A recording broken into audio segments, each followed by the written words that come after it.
Hello friends, Jaya classes channel में आपका स्वागत है। जया क्लासेस चैनल के माध्यम से इस समय आप पढ़ेंगे मैथमेटिक्स और मैथमेटिक्स में आप सॉल्व करेंगे 10 ऐसे महत्वपूर्ण क्वेश्चन जो बार बार परीक्षाओं में पूछे गए हैं या इन्हीं तरह के बार बार परीक्षाओं में पूछे जाते हैं। तो चलिए हम देखते हैं आज के इस वीडियो का अपना पहला क्वेश्चन। हमारा पहला क्वेश्चन है, दो संख्याओं का मासा 9 और उनका लासा 270 है। यदि संख्याओं का जोड़ 99 है तो उनका अंतर होगा। देखिए, बहुत बढ़िया क्वेश्चन है और इंपॉर्टेंट भी है। तो दो संख्याओं का मौसा दिया है, हम मान लेते हैं कोई भी दो संख्या x और y मान लेते हैं और इसी के अकॉर्डिंग अब हम फिर क्वेश्चन में जैसा कह रहा है वैसा करके हम इसको सॉल्व कर लेते हैं। तो चलिए देखते हैं कि दो संख्याएं यदि हम ले लेते हैं x और y, ये हमने x और y दो संख्याएं मान लीजिए ले ली। अब जरा देखिए कि इन दो संख्याओं का मासा कितना है, मतलब x और y अगर आपने दो संख्याएं ली तो इनका मासा बराबर आपको दिया है 9, ये तो लिखा ही हुआ है। और इसके बाद देखिए लासा 270 है, लासा भी इन्हीं का 270 है।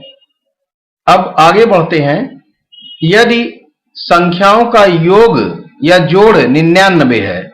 अब संख्याएं का मतलब कौन संख्याएं, x और y।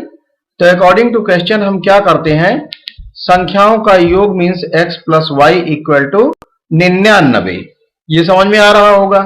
और हमें ज्ञात क्या करना है, उनका अंतर, इसका मतलब x माइनस वाई की वैल्यू हमें ज्ञात करनी है। हमें ये तुरंत ध्यान देना चाहिए कि हमें ज्ञात क्या करना है, क्योंकि हम अगर ये नहीं समझ पाएंगे हमें ज्ञात क्या करना है तो हमारा दिमाग ये नहीं काम करेगा कि हम करें क्या इसके लिए।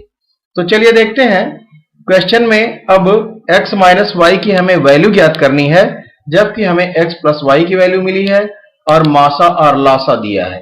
तो आप जरा ध्यान दें, एक फॉर्मूला होता है, पहली संख्या गुणा दूसरी संख्या या दो संख्याओं का गुणनफल बराबर लासा गुणा मासा या मासा गुणा लासा। तो चलिए हम इसी को यूज कर लेते हैं, दो संख्याओं का गुणनफल। तो दो संख्याएं कौन सी हैं, x और y हमने ली है। तो x गुणा y बराबर क्या हुआ, x गुणा y बराबर दो संख्याओं का गुणनफल बराबर मासा, मासा की जगह पर 9 गुणा लासा की जगह पर 270। हम इनको इस प्रकार से लिख सकते हैं। अब जरा चलिए हम इसको अब सॉल्व कर लें आगे। तो हम पाएंगे, देखिए हमें जो ज्ञात करना है, ये तो देखिए हमारे पास x प्लस वाई की वैल्यू है और x इंटू वाई की वैल्यू है। अब हमें जो ज्ञात करना है वो x माइनस वाई की वैल्यू ज्ञात करनी है। तो x माइनस वाई हमें इन दोनों चीजों से कैसे मिल सकता है, ये आपको दिमाग लगाना है कि हमारे पास x प्लस वाई है और x इंटू वाई है। हम इन दो चीजों से कैसे अब x माइनस वाई की वैल्यू ज्ञात करें। तो आप जानते हैं कि x माइनस वाई को हम कैसे प्राप्त करें। इसके लिए आप इसको x माइनस वाई का होल स्क्वायर अगर करें तो ये हो जाएगा x प्लस वाई का होल स्क्वायर और माइनस 4xy। ये आप चाहे इसको सॉल्व करके देख लें, x माइनस वाई स्क्वायर आएगा, या फिर आप ऐसा करें, इसके लिए आप समझ लें कि एक फॉर्मूला है, इसको या तो याद कर लें। और कैसे हुआ अगर ये जानना चाहते हैं तो x प्लस वाई का होल स्क्वायर इक्वल टू होता क्या है। देखिए हम आपको अलग से समझा देना चाहते हैं कि ये फॉर्मूला आया कहां से, ताकि आपको समझ में आ जाए हमेशा के लिए। अभी तो आप परीक्षा दे नहीं रहे हैं कि समय बहुत कम है। तो चलिए देखिए, ये हो गया x square plus y square और प्लस 2xy सर्वसमीका से और माइनस 4xy। अगर हम 2x, देखिए अब इसको जरा सॉल्व करें, x square plus y square और माइनस 4x से प्लस वाई माइनस कर देंगे तो माइनस 2y बचेगा। अब जरा आप देखें कि ये x square plus y square minus इसका फॉर्मूला हुआ, x माइनस वाई का ही तो होल स्क्वायर हुआ। तो इसलिए हम x माइनस वाई का whole square equal to x plus y का होल स्क्वायर माइनस 4xy लिख सकते हैं। देखिए हम इसको क्यों ऐसा कर रहे हैं, क्योंकि हमको जरूरत है x माइनस वाई की, तो हम x माइनस वाई को इधर रख रहे हैं और हमारे पास जो दिया गया है वो x प्लस वाई की वैल्यू है और xy की वैल्यू है, तो हम यहां दोनों रख के अब सॉल्व कर सकते हैं। समझ गए होंगे आप क्यों ऐसा कर रहे हैं। अब जरा देखिए इसको, x माइनस का होल स्क्वायर, इसको हम टच नहीं करते हैं अभी, और जो हमें वैल्यू मिली है या जो हमारे पास वैल्यू ज्ञात है उस वैल्यू को ही हम यहाँ रखते हैं। x plus y is equal to 99 का whole square minus 4xy means 4 into xy का मतलब 9 गुणा 270। आप चाहें तो इसको गुणा कर लें, तो 9 से जब 270 में गुणा करेंगे तो 0 और 9 सत्ते 63 का 3 हासिल 6, 9 दूना 18 और 6 24, 2430। ये हो गया किसका, x इंटू वाई का, एक्स वाई का। इसको हमने सॉल्व नहीं किया था, आगे कर लेते हैं। 0 9 सत्ते 63 और 9 दूना 18 और 6 24। तो आप देख रहे हैं 2430 हमने एक्स वाई की वैल्यू रख दी। अब इसी को हम आगे सॉल्व कर लेते हैं। देखिए क्या करते हैं, x माइनस वाई की तो वैल्यू निकालनी, इसको ऐसे ही रहने देते हैं और इसको जो है आगे 99 का स्क्वायर जब हम करते हैं तो आता है 9801 और इसके बाद आगे बढ़ते हैं तो इनका जब गुणा कर लेते हैं हम तो 4 0, 4 3 12 और 4 16 और 1 17 7 हासिल 1, 4 दूना 8 1 9, तो 9720 आ गया।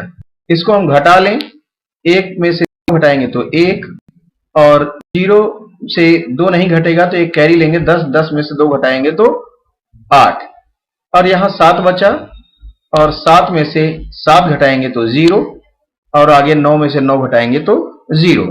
इसका मतलब आया क्या, 81। मतलब ये कि x माइनस वाई का होल स्क्वायर इक्वल टू 81। लेकिन x माइनस वाई की अगर वैल्यू हमें ज्ञात करनी है तो अंडर रूट 81 और 81 का वर्गमूल निकालने तो आता है 9 आ गया। अब x माइनस वाई की वैल्यू हमें ज्ञात करनी थी और x माइनस वाई की वैल्यू आ गई 9। यही हमारा आंसर है। समझ में आ रहा होगा। ऑप्शन नंबर डी इसका राइट ऑप्शन होगा। आगे बढ़ते हैं क्वेश्चन नंबर 2 की ओर। ये इतना सॉल्व करने की जरूरत नहीं, लेकिन आपको अच्छे से समझाना था इसलिए हमें सॉल्व करना पड़ा। तो चलिए आगे देखते हैं क्वेश्चन नंबर 2 की ओर। क्वेश्चन नंबर 2 है, दो संख्याएं हैं 3:4 के अनुपात में है। अब ध्यान दें कि दो संख्याएं अगर 3:4 के अनुपात में, मैंने आपको बार बार ही समझाया है कि जब भी कोई संख्या अगर अनुपात में दी गई है और उसे हमें एक्चुअल में मानना होता है तो हम x से मल्टीप्लाई करके मान सकते हैं। मतलब हम क्या करें, इसको संख्याएं को अगर मानते हैं कि ये एक्चुअल में क्या है, वास्तव में संख्याएं क्या हो सकती हैं, तो हमने 3x और 4x मान लिया। माना संख्याएं जो है 3x और 4x है। ऐसी दशा में उनका लघुत्तम, तो जरा इनका लघुत्तम आप निकाल लें तो क्या आ जाएगा, 3 चौक 12 और x आएगा। इनका लघुत्तम भी निकल आया, मतलब लासा भी हमने निकाल लिया। और लघुत्तम कितना है, लघुत्तम जो है 84 है। तो इनका लघुत्तम 84 है, इसका मतलब 3x और 4x का लघुत्तम 12x जो हमने निकाला है वो 84 के बराबर हो सकता है। इसी के बराबर ही तो होगा, लासा ही तो बराबर है उन्हीं संख्याओं का। तो संख्याएं 3x और 4x हैं और इनका लासा 12x आया। लेकिन अगर 12x आपको कैसे आया ये ना समझ में आ रहा हो तो चलिए हम इसको भी आपको बता देते हैं कि लासा आप कैसे निकाल रहे हैं। चलिए देख लीजिए जल्दी से। आपने क्या किया, पहले 2 से किया तो 2 से 3 में जाएगा नहीं, इसको ऐसे ही नोट कर लेंगे। और 2 2 या 4, 2 दूना 4 x, फिर आप 2 से करेंगे तो 3x फिर वैसे ही रहेगा और 2 1 कम 2 और 1 अब इंटू x है बीच में यहाँ, तो x बार अब 2 निकल आया तो x हो जाएगा। और इसके बाद हम 3 से कर लेते हैं, 3 1 कम 3, या आप करिए ऐसा कि x से हमें पहले ही कर लेना था। चलिए कोई बात नहीं, हम x से कर लेते हैं या 3 से कर लेते हैं। अगर 3 से कर रहे हैं तो हमने देखिए क्या किया, 3 से कर रहे हैं तो 3, ये 3 गुणा x है, 3 बाहर आ गया तो 3 1 कम 3, 1 गुणा x मीन्स x हो गया और कॉमा x बचा। अब हम x से कर लेंगे, यहां कर लेते हैं, x से कर लेंगे तो x 1 कम। तो देखिए आया क्या, जो हमारा आंसर आया वो इस प्रकार से आएगा कि हम इसको गुणा कर लेंगे। मतलब x से 3 में, फिर 2 में, फिर 2 में। तो x से 3 में करेंगे 3x, या ऊपर से कर लीजिए 2 दूना 4, 4 3 12 और x मीन्स 12x। तो यही मैंने यहाँ आपको दिखाया था 12x जो हुआ। तो 12x जो है किसके बराबर है? ये लघुत्तम है और लघुत्तम पहले से ही दिया है कि 84 है, तो 12x जो होगा मीन्स लघुत्तम ही तो है ये 84। तो लघुत्तम जो है 12x बराबर 84। अब x की वैल्यू हमें ज्ञात करनी है, तो x इज इक्वल टू 84 और ये गुणा में है, जो गुणा में है उसको हम भाग में लिख सकते हैं और इसको भाग देंगे 12 से 84। x की वैल्यू आ गई 7। जब x की वैल्यू 7 आ गई तो हम संख्याओं को निकाल सकते हैं। 7 मतलब 3 गुणा x है ये, तो 3 गुणा 7। इसका मतलब पहली जो संख्या होगी वो 3 गुणा 7 होगी और 3 सत्ते 21 होगी। दूसरी जो संख्या होगी वो 4 गुणा 7 मीन्स 4 सत्ते 28 होगी। तो हमें ज्ञात क्या करना है? इनमें से बड़ी संख्या कौन सी है? बड़ी संख्या का मतलब 28 है। ये हमारा आंसर होगा और ऑप्शन नंबर सी। देखिए, अगर इसको आप आसान तरीके से और भी करना चाहते हैं तो ये सब कैलकुलेशन करने की कोई जरूरत नहीं थी, ये तो आपको ऐसे ही आ जाता है। कैसे? चलिए, 3x और 4x का आपने यहां निकाल लिया था एलसीएम, और 12x बराबर 84 ऐसे ही करते हैं। 12 छंग 72, 12 सत्ते 84, 7 बार गया, 7 से यहां गुणा किया, 7 या 21 और 7 चौक 28, बस हो गया। ये तो ओरल ही हो जाता, मुजबानी, लेकिन आपको समझाने के लिए मुझे लिखना पड़ा। चलिए आगे बढ़ते हैं क्वेश्चन नंबर 3 की ओर। देखते हैं क्वेश्चन नंबर 3। क्वेश्चन नंबर 3 है, कारखाने में कार्यरत कुछ लोगों की आयु वर्षों में इस प्रकार है। आयु का ये जो है वर्ग दिया गया है, जो कारखाने में काम कर रहे हैं कुछ लोग, उनकी आयु का वर्ग दिया है, उनकी आयु के बारे में बताया गया है कि इस प्रकार से है। अब आयु का परिसर क्या है आपको ज्ञात करना है। परिसर के लिए मैंने बताया आपको, परिसर या प्रसार या क्षेत्र, ये तीनों बात आप याद रखिएगा। तो ऐसे में आप क्या करेंगे, आप जो है इसको सबसे बड़ी संख्या इसमें ढूंढ लें और सबसे छोटी संख्या ढूंढ लें, या फिर आप इसको आरोही क्रम में लिख लें तब ढूंढ लें, बात तो वही है। तो आप सबसे बड़ी संख्या कौन सी है इसमें देखिए, सबसे बड़ी संख्या है 54 और सबसे छोटी संख्या कौन सी है उसको आप ढूंढें। सबसे छोटी आपको दिख रही है 23, इससे छोटी तो कोई और नहीं है, देख लो, नहीं है। तो आप क्या करते हैं, इन दोनों का डिफरेंस आप निकाल लेंगे और क्या हो जाएगा 54 माइनस 23। इसका मतलब जब आप घटाएंगे इसको तो 4 में से 3 घटाएंगे 1 और 5 में से 2 घटाएंगे 3, 31 वर्ष। यही आ गया क्या, आपका परिसर आ गया। बहुत आसान है, ये भी आप ओरल सॉल्व कर सकते हैं, मुंह-जबानी ही, ज्यादा मेहनत करने की जरूरत नहीं है और परीक्षा में अक्सर ये पूछा जाता है, इंपॉर्टेंट है। तो परिसर क्या हो गया, 31 वर्ष। तो आप देखेंगे आपका answer option number A right option होगा। तो चलिए आगे बढ़ते हैं।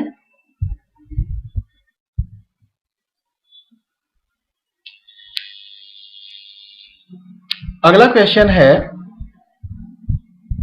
5 प्रेक्षणों। देखिए 5 प्रेक्षण हैं और उन ये दिए गए हैं कौन कौन से हैं, जो प्रेक्षण में आया आंसर, या 5 प्रेक्षण जो ज्ञात हुए वो दिए गए हैं x, x+2, x+4, x+6 और x+8। इनका माध्य 11 है, आपको बताया गया है पहले ही। तो माध्य का मतलब होता है सबका जोड़ बटा जितने हैं। तो कितने हैं, 5 हैं तो बटा 5। अब सबका जोड़ का मतलब सबको जोड़ लेते हैं। तो देखिए माध्य दिया है 11, हम पहले इससे जो है जैसा क्वेश्चन में कह रहा है वैसा ही कर लेते हैं। अकॉर्डिंग टू क्वेश्चन अगर हम सॉल्व करते हैं तो माध्य कितना दिया है, 11 बराबर, माध्य बराबर होता क्या है, सभी का योग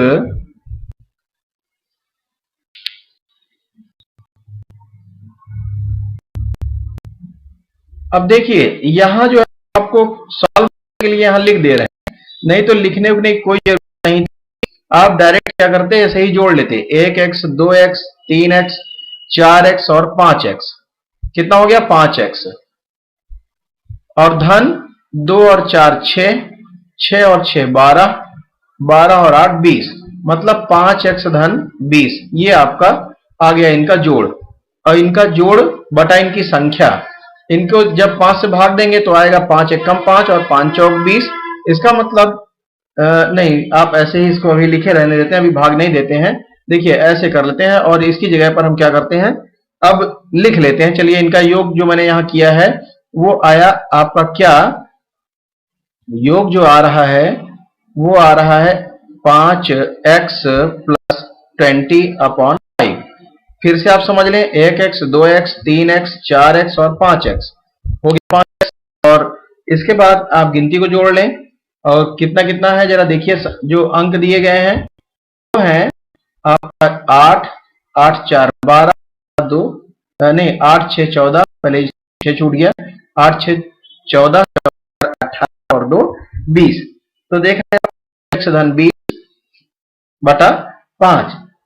आप जो मैं कह रहा था आप चाहें तो वैसा भी कर सकते थे, लेकिन मैंने कहा यहां आपको रख के बता दें।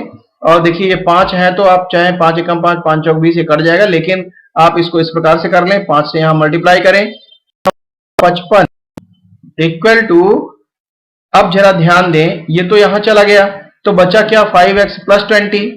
अब जरा हम ये ध्यान दें कि प्लस 20 जो है जब उसको हम पक्षांतर करके दूसरी ओर ले आते हैं तो वो क्या हो जाएगा, वो हो जाएगा -20।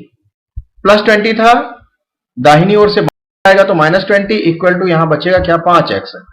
अब 55 से 20 आप घटाएंगे तो क्या आएगा, आएगा 35 बराबर 5x। और x की वैल्यू अगर निकालनी है तो ये 5 इसके नीचे आ जाएगा, मीन्स 35/5, 5 7 35, x की वैल्यू आ गई 7। अब x की वैल्यू अगर 7 आ गई है तो आपसे क्वेश्चन में क्या कहा गया है, क्वेश्चन में कह रहा है प्रथम 3 प्रेक्षणों का माध्य क्या होगा।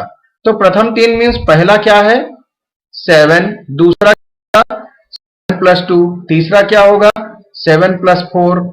इसका मतलब ये हो जाएंगे 7 धन 7 2 9 धन 7 और 4 11। माध्य निकालना है तो कितने हैं 3/3।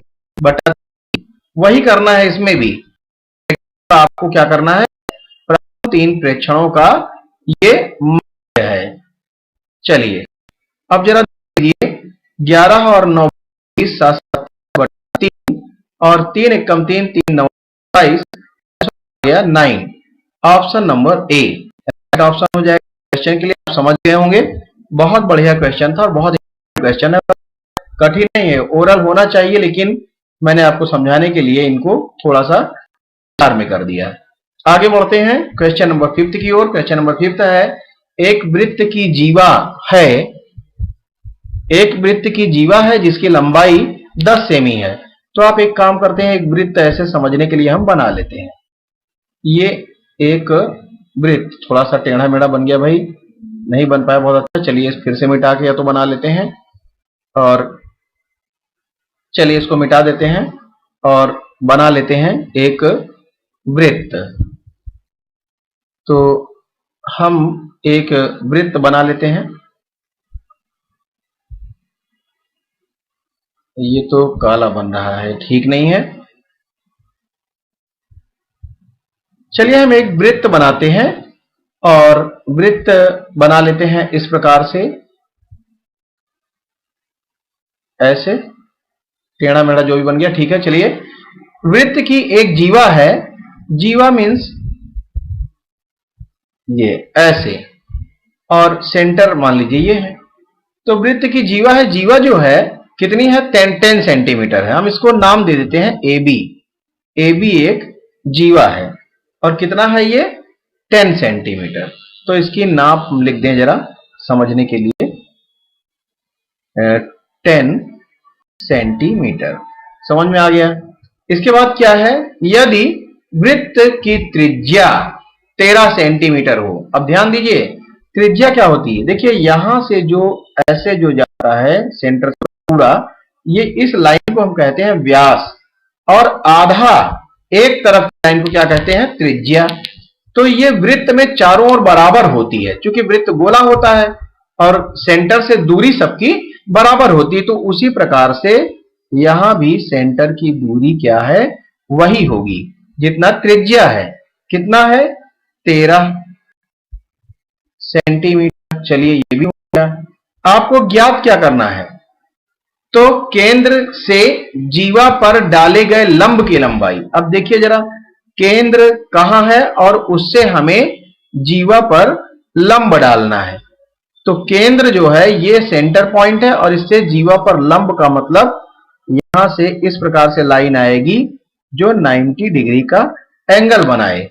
कितना बनाए? 90 डिग्री का। ये 10 था, इसको फिर से लिख दे रहे हैं। तो 90 डिग्री का एंगल बना रहा है। अब जरा ध्यान दें कि ये लंब जो होता है वो क्या करता है। लंब जो है सेंटर से अगर किसी जीवा पर लंब है तो वो क्या करेगा, इसको दो पार्ट में, इक्वल पार्ट में दो डिवाइड कर रहा है। तो इक्वल पार्ट में डिवाइड करने का मतलब 10 था, तो ये कितना हो गया 5 और ये हो गया 5। अब हमें ज्ञात क्या करना है, चलिए नाम दे देते हैं, इसको ओ नाम दे देते हैं और लंब जो ये हुआ ये ओ एम या ओ पी कुछ भी नाम दे दें। तो ओ एम हमने नाम दे दिया। हमें ज्ञात क्या करना है, डाले गए लंब की लंबाई मीन्स ओ एम की लंबाई। तो O M square is equal to क्या करेंगे, देखिए ये जो है जब 90 अंश का कोण है तो समकोण है, समकोण त्रिभुज के लिए पाइथागोरस थ्योरम यूज करेंगे। और पाइथागोरस प्रमेय क्या है, पाइथागोरस प्रमेय है कि कर्ण का वर्ग बराबर लंब का वर्ग धन आधार का वर्ग। लेकिन अगर आधार का वर्ग हमें, देखिए हम बता दे रहे हैं आपको पाइथागोरस प्रमेय, पाइथागोरस प्रमेय कर्ण का वर्ग बराबर लंब का वर्ग धन आधार का वर्ग। तो देखिए इस फिगर में ये है, ये लंब है और ये सबसे बड़ी भुजा कर्ण होती है। तो जरा कर्ण का वर्ग में 13 का वर्ग, चलिए हम इसी में रख लेते हैं। फिलहाल तो हमें ओ एम स्क्वायर की निकालनी थी वैल्यू, डायरेक्ट हम अगर इसकी वैल्यू निकालते तो इसका स्क्वायर माइनस 5 का स्क्वायर। देखिए अगर हम आधार का वर्ग निकालेंगे तो हमें कर्ण का वर्ग ऋण लंब का वर्ग करना पड़ेगा, और अगर हम लंब का वर्ग निकालेंगे कर्ण का वर्ग ये उधर जाएगा तो ऋण आधार का वर्ग हो जाएगा। देखिए बहुत आसान है इसको समझना। तो हमारा लंब क्या है ओ एम, तो ओ एम का स्क्वायर जब करते हैं तो ओ एम का स्क्वायर इक्वल टू कर्ण का स्क्वायर, कर्ण मीन्स ए ओ का स्क्वायर या ओ स्क्वायर माइनस आधार त्रिभुज का, त्रिभुज का आधार है ए एम। तो ए एम, तो आप जरा देखें O M square equal to A O square का मतलब है 13 का स्क्वायर और ऋण 13 का वर्ग ऋण एम का वर्ग, ए एम का मतलब 5 का वर्ग। 13 3 169 और 5 पंजे 25।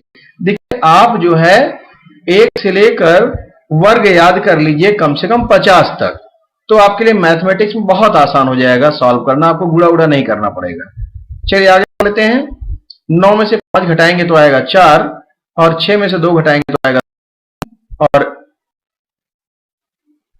सॉरी 6 में से 2 घटाएंगे 4 और 1 ये बचा।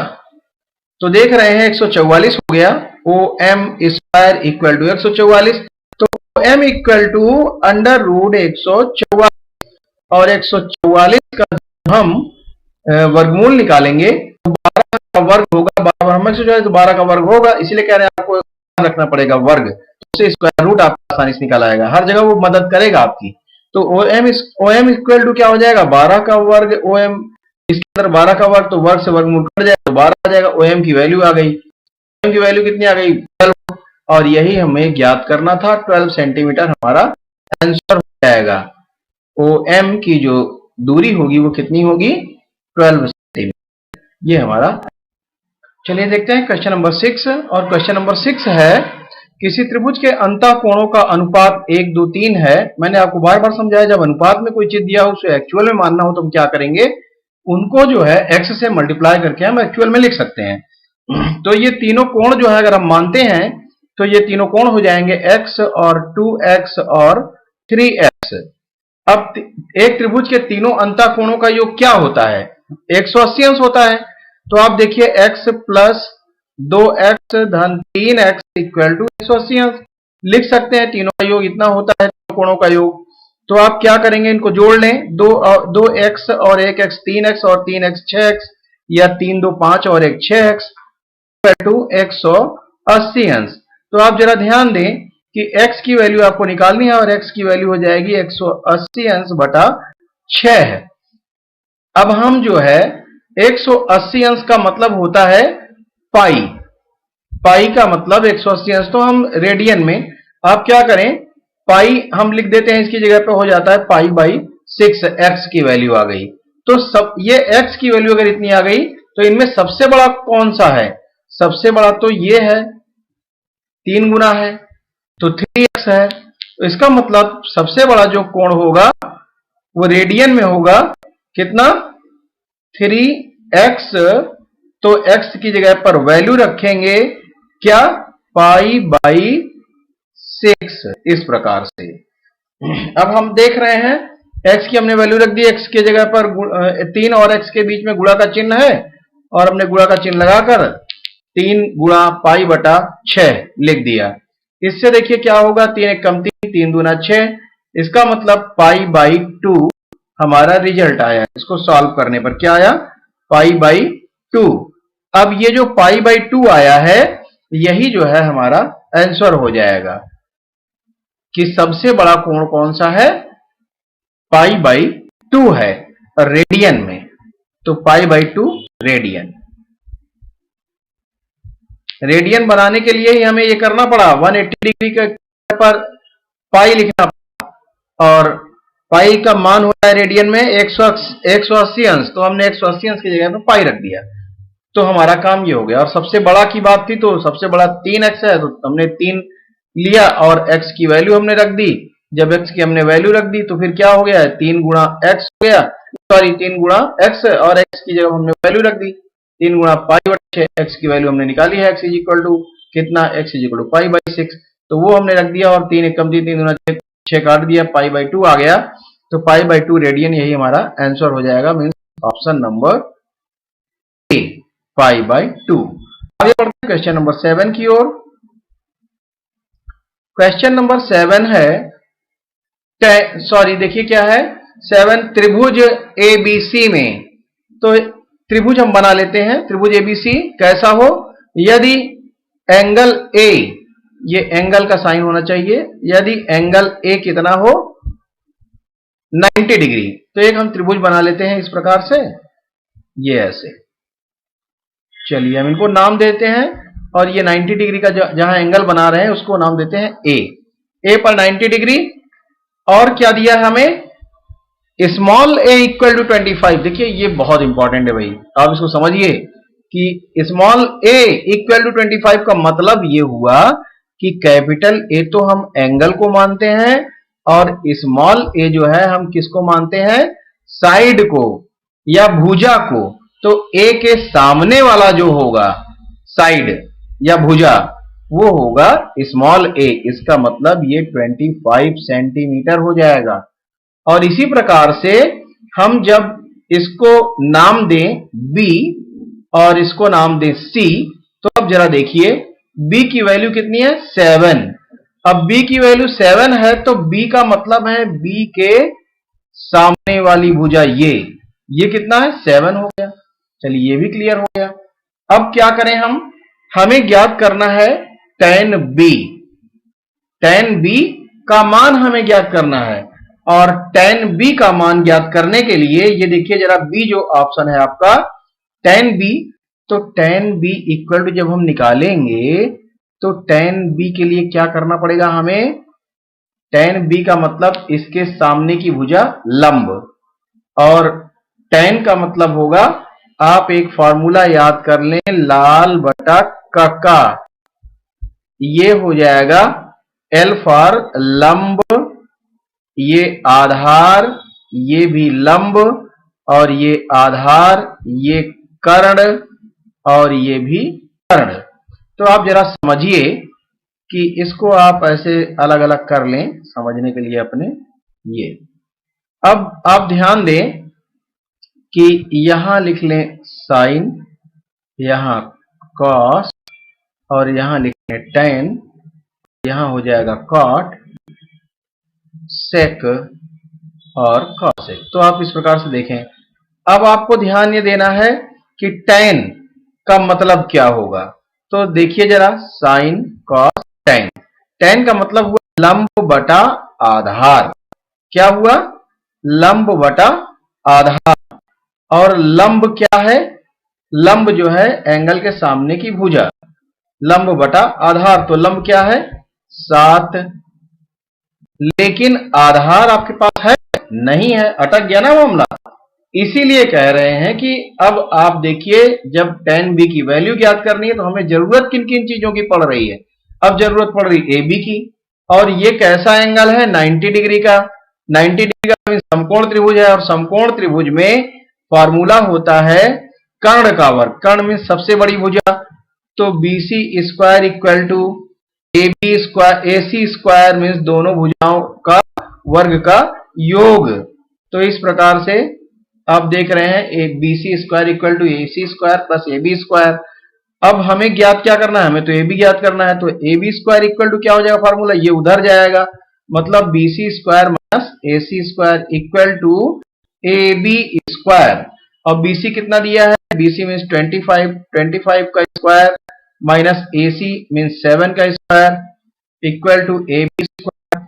सॉल्व कर ले, और 25 गुणा 25 मीन्स 625, और फिर 7 का वर्ग मीन्स 749। मैंने इसीलिए आपको कहा है कि आपको स्क्वायर याद कर लेना चाहिए 50 तक। चलिए अब देखें, 625 में से 49 घटा दें तो क्या आएगा, 15 में से 9 घटाएंगे तो आएगा 6, और 1 में से 4 घटेगा नहीं, तो 11 में से 4 घटाएंगे आएगा 7, और यहां बचेगा फिर 5 इक्वल टू AB स्क्वायर। अब जरा ध्यान दें, AB इक्वल टू क्या हो जाएगा, अंडर रूट 576। 576 का वर्गमूल आप निकाल लें। अगर आप वर्ग याद किए हैं तब तो आपके लिए आसान है, अगर नहीं याद किए हैं तो फिर आपको निकालना पड़ेगा, और निकालना भी हम आपको बता दे रहे हैं। दो तरीके से निकाल सकते हैं, भागविधि से और गुणनखंड से। तो आप चलिए करते हैं हम इसको, 576 का वर्गमूल। तो दाहिनी ओर से, राइट हैंड साइड से, इधर से जोड़ा बनाते हैं पेयर, ये सिंगल बचा, तो इसको 2 दूना 4 करेंगे ऐसे भाग, 1 बचा, और 76 नीचे आएगा, जैसे भाग में नीचे 1 लाते हैं वैसे यहाँ पेयर बनाए हैं तो जोड़ा आएगा। और इसको क्या करेंगे, ऊपर वाला 2 यहाँ ऐड करके लिख देना है, 2 2 4। अब जरा देखिए क्या हो सकता है कि 4 से 17 में भाग देंगे तो 4 चौक 16, लगभग 4 बार जाएगा, और यहां भी 4, तो 4 से 4 में गुणा करेंगे, 4 चौक 16, और दोबारा फिर से उसी इस 4 से, पहले इस 4 में किया 4 चौक 16, कैरी 1 हासिल 1, अब 4 से फिर इस 4 में करें, 4 चौक 16 और 1 17, तो क्या आ गया, 24 आया वर्गमूल। AB की वैल्यू कितनी आ गई, 24। समझ में आ गया होगा, 24 सेंटीमीटर। अब क्या करें हम, हमें तो जो है AB मीन्स आधार, ये क्या है आधार, ये क्या है लंब, तो आधार का मतलब AB, और AB की लंबाई कितनी निकली 24, ये आ गया 24। तो आप देख रहे हैं कि tan B का जो मान आया है, जो आपके क्वेश्चन के अकॉर्डिंग ज्ञात करना था कि tan B का आप मान बताएं, तो tan B का देखो निकालना था मान, tan B का मान, तो tan B का मान क्या हो गया 7/24। अब 7/24 ऑप्शन नंबर डी में है, तो यही हमारा राइट ऑप्शन हो जाएगा। आगे बढ़ते हैं अगले क्वेश्चन की ओर। क्वेश्चन नंबर 8, क्वेश्चन नंबर 8 है under root 1 minus sine square A equal to x. तो x का मान आपको ज्ञात करना है। अब देखिए रूट के अंदर 1 माइनस साइन स्क्वायर ए है, और 1 minus sine square A equal to होगा कॉस स्क्वायर ए। कैसे होगा आप जरा देख लें, sine square A plus cos square A equal to होता है 1। तो जब आप 1 यहां है और साइन स्क्वायर को इधर पक्षांतर करके हम ले आए, तो cos square equal to 1 minus sine square हो जाएगा इधर जब आएगा तो 1 minus sine square equal to क्या हो गया कॉस स्क्वायर ए। हम मतलब इसकी जगह पर लिख सकते हैं कॉस स्क्वायर ए रूट के अंदर, और कॉस स्क्वायर है तो स्क्वायर से रूट कैंसिल हो जाएगा, तो बचेगा कॉस ए, मीन्स एक्स की वैल्यू कितनी आ गई कॉस ए। यही तो आपको ज्ञात करना था। Option number B right option हो जाएगा क्वेश्चन नंबर 8 के लिए। आगे बढ़ते हैं क्वेश्चन नंबर 9। क्वेश्चन नंबर 9 है, साधारणतया एक किताब एक ठोस आकृति की है। किताब जो है ठोस आकृति की है, जिसका नाम है समांतर चतुर्भुज, घन, आयतन, घनाभ। तो देखिए, जो किताब होती है या ईंट होता है, ये किस आकार का होता है? घनाभ के आकार का। क्यों? क्योंकि इसमें लंबाई, चौड़ाई और ऊंचाई होती है, और तीनों जो है अलग अलग होती है। और घन में क्या होता है? घन में लंबाई, चौड़ाई और ऊंचाई तीनों सेम होती है, तो ये घन नहीं हो सकता। समांतर चतुर्भुज है कि नहीं है, उसके लिए समांतर चतुर्भुज में ये देखिए ऊंचाई नहीं होगी। इसमें क्या दिया है? ऊंचाई दिया है। मतलब किताब है तो किताब मोटी भी होती है, तो ऊंचाई भी हो जाएगी। आयत हो नहीं सकता, क्योंकि ये 2 डायमेंशनल है, 2 विमाएं हैं, लंबाई और चौड़ाई आयत में, जबकि इसमें ऊंचाई भी है। तो ये घनाभ का आकार है। ऑप्शन नंबर डी, घनाभ का आकार होगा। आगे बढ़ेंगे क्वेश्चन नंबर 10 की ओर। क्वेश्चन नंबर 10, और क्वेश्चन नंबर 10 है हमारा, किसी गोले की त्रिज्या जिसका आयतन और क्षेत्रफल बराबर होगी। त्रिज्या कितनी होगी ये आपको ज्ञात करना है, जबकि हमें क्या दिया गया है? आयतन और क्षेत्रफल बराबर है। तो गोले का आयतन बराबर गोले का क्षेत्रफल, यही बता रहा है। गोले का आयतन बराबर गोले का क्षेत्रफल। तो गोले का आयतन का फॉर्मूला रख दें हम, 4/3 पाई आर क्यूब बराबर क्षेत्रफल। क्षेत्रफल क्या होगा? 4 पाई आर स्क्वायर। अब हमेशा ध्यान दीजिएगा कि क्षेत्रफल स्क्वायर में होगा और आयतन क्यूब में होगा, इसका ध्यान दीजिएगा। चलिए, 4 से 4 ये भाग चला गया, और पाई से पाई दोनों ओर कट गया, और आर स्क्वायर से जब इसको काटेंगे 3 बार है तो आर कटेगा, और यहां बचा 1, और 3 से गुणा हो जाएगा इधर ऊपर, तो 3 एक कम 3 हो जाएगा, यहां बचा है आर। तो आर इज इक्वल टू आ गया 3 यूनिट, क्योंकि आपको कोई मात्रा दी नहीं गई है और ना ही उसका कोई जो है यूनिट दिया गया है। तो फिर ये 3 यूनिट आपका आंसर आएगा, ऑप्शन नंबर 3। कोई इकाई नहीं दी गई इसलिए यूनिट लिखेंगे, तो 3 यूनिट आपका आंसर हो जाएगा। तो देखेंगे, क्वेश्चन बहुत बढ़िया था और बहुत ही इंपॉर्टेंट था, और परीक्षा में ऐसे ही क्वेश्चन थोड़ा सा इधर उधर से पूछ लिए जाते हैं। देखिए, इसमें जरूरत पड़ गई आपको आयतन और क्षेत्रफल के फॉर्मूले की। अगर आयतन और क्षेत्रफल का फॉर्मूला आपको नहीं याद है तो आप नहीं कर पाते, इसलिए ये क्वेश्चन बहुत ही इंपॉर्टेंट है।